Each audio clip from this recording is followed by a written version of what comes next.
Good morning दोस्तों। तो आज हम बात करते हैं हेडेक के बारे में। हेडेक क्यों होता है?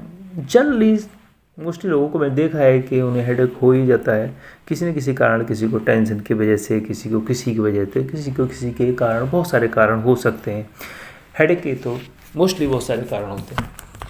तो मुख्यतः जब इस तरह की कंडीशंस होती है तो इसमें हम टेंशन के लिए कोई सी भी एक एनाल्जेसिक टैबलेट जो होती हैं, तुम्हारा डिस्प्रिन, एस्प्रिन, प्रॉक्सविन, पीसीएम यानी पैरासीटामोल या टर्माडोल, डाइक्लोफेनिक, इनमें से कोई सी एसिक्लो पैरा यानी एसिक्लो और पैरासीटामोल का जो कॉम्बिनेशन में होती है वो होती हैं, या एनाल्जेसिक या एंटी इन्फ्लेमेटरी के कॉम्बिनेशन में जो मेडिसिन है वो होती हैं, उसमें से ले सकते हैं। तो उसमें से एक गोली दिन में 3 बार यानी TDS देते हैं। इनमें से इन सभी टैबलेट जो मैंने बताई हैं ये सब एनाल्जेसिक की श्रेणी में आती है। इनमें से कोई भी एक टैबलेट जो भी मिल जाए उसको हम दिन में 3 बार लेंगे। साथ ही इसके साथ ही एक और टैबलेट देनी होती है, वो होती है ट्रैंक्विलाइजर। ट्रैंक्विलाइजर क्या होती है? ये नारकोटिक मेडिसिन होती है जो क्या करती है, हमारे शरीर में एकदम से माइंड में शांति को प्रदान करती है, जिससे यह मसल्स को रिलैक्स कर देती है, टेंशन को ख़त्म कर देती है।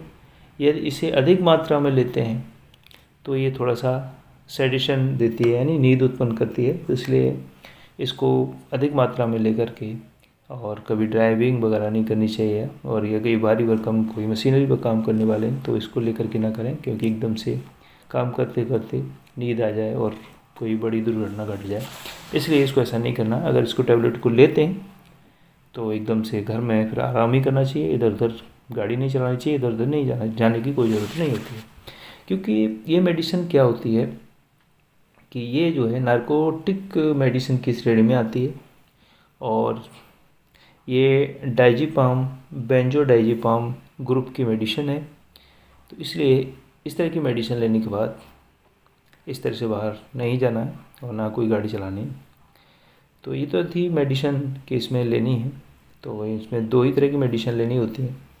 और अब ले जो ट्रैंक्विलाइजर मेडिसिन जिसके बारे में बताया मैंने, तो इसके कुछ कॉमन ब्रांड हैं। यानी ट्रैंक्विलाइजर का ब्रांड एक आता है, बहुत ही फेमस है टैबलेट, कैलम्पूश के नाम से होती है। 5 mg की टैबलेट होती है। इसमें आधा गोली या 1 गोली इसको हम रात को सोते समय सिर्फ एक बार लेते हैं। इसको बहुत ज़्यादा नहीं लेना होता है। अगर दर्द कंट्रोल से बाहर है, बहुत ही सीवियर है, कंडीशन है, तो हम इसकी जो एनाल्जेसिक टैबलेट की जगह पर हम उसको हटाकर उसकी जगह पर इंजेक्शन का प्रयोग कर सकते हैं। जैसे टर्माडोल 2 ml का एक एम्पुल आता है, उसको IM इंट्रामस्कुलर कूल्हे पर देंगे तो इससे जल्दी से आराम मिल जाएगा।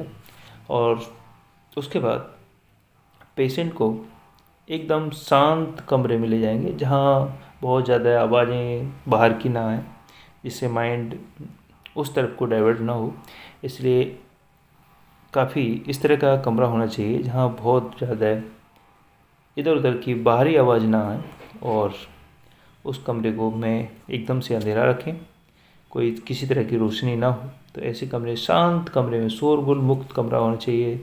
अंधेरा करके पेशेंट को उसमें लेटाएं और साथ ही स्कैल्प की मसाज करें, यानी विक्स वगैरह कोई भी, अगर पेन किलर क्रीम वगैरह या कोई भी कुछ नहीं है तो विक्स तो जनरली होती है, तो विक्स को हम थोड़ा थोड़ा जो फोरहेड माथे के ऊपर लगा सकते हैं।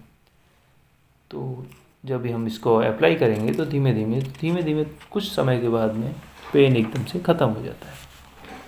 तो ये कंडीशंस तो होती हैं। इसके साथ में हेडेक की इसके अलावा बहुत सारी कंडीशन हो सकती हैं।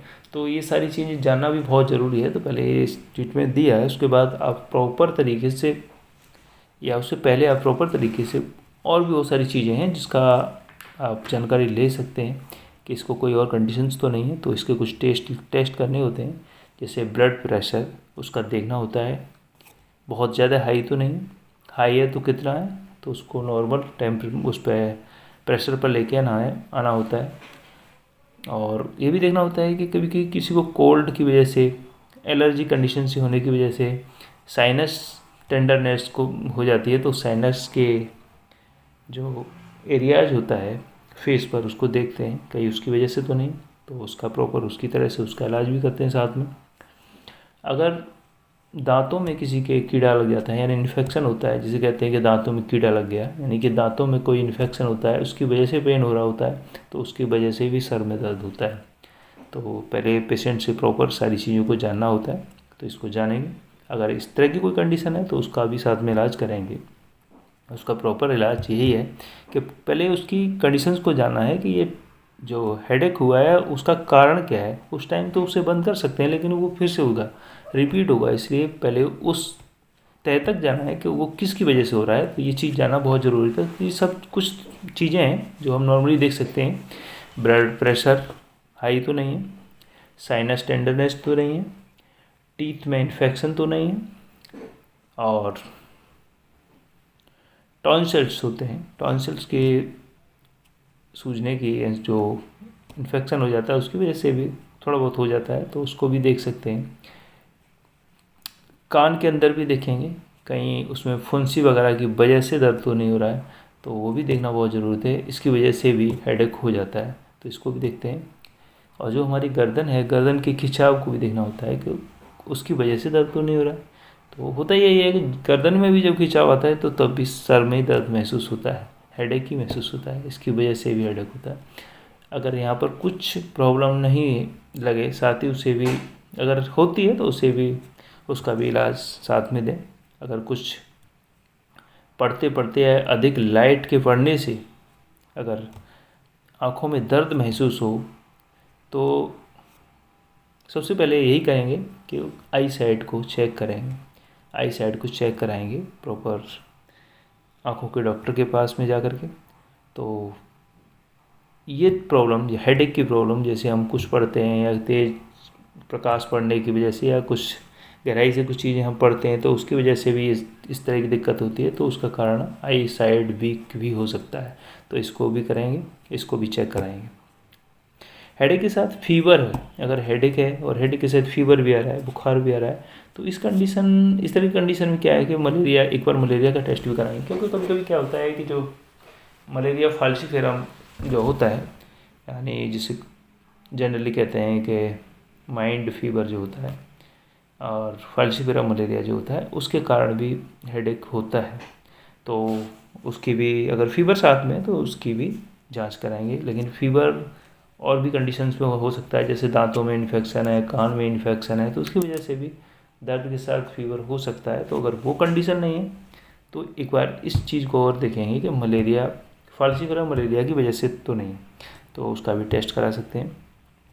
कभी कभी क्या होता है कि कुछ लोग थोड़ा सा पीने की आदत होती है, रात में बहुत ज़्यादा पी लिया दारू, और पीने की बहुत ज़्यादा दारू हो जाती है, तो सुबह के टाइम उनको फिर दर्द महसूस होता है। क्योंकि तो कुछ लोग क्या कहते हैं कि नहीं, अब थोड़ा सा दोबारा हम दारू पी लेंगे सुबह में थोड़ा सा तो दर्द बंद हो जाता है। ऐसा कुछ ज़रूरी नहीं होता है।